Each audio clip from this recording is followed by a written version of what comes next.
வணக்கம்ப்பா. வணக்கம் தனக்கழகாகட்டும். வணக்கம் என்பது வணங்கக்கூடியவருக்குத்தான் அழகு, வணக்கத்தை பெறுபவருக்கு அழகு கிடையாது. அதுதான் வணக்கம் தனக்கழகு. இந்த மக்கள் சொல்லிருக்கக்கூடிய மலர் பொங்கா சபை மகாலட்சுமி ராட்சி மருதியே தெய்வ திருச்சபை.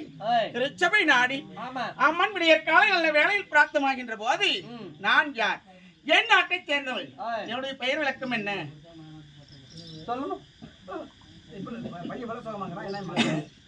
ஏன் சாமி, ஏன் என்னாச்சு உனக்கு?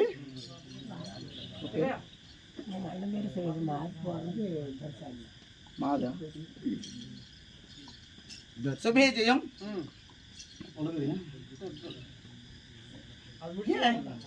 ஏன் வந்த உடனே எவ்வளவு சோகமா இருக்கிறீ, என்ன காரணம்? நீ சொல்லணும், நான் அப்புறம் பேசி. என்னமா அவ்வளவு கஷ்டமா இருக்கிறான்னு இது நாள் வரைக்கும் வந்த உடனே வாமா வணக்கம்மா, நல்லா இருக்கிறீங்களா, சாப்பிட்டீங்களா, எப்படி இருக்கிறீங்க, நல்ல படபடன்னு பேசக்கூடிய பிள்ளை. எனக்கு திடீர்னு மூஞ்சி வாட்டமா இருக்குது, என்ன காரணமா இருக்கும்? ஏன்டாப்பா?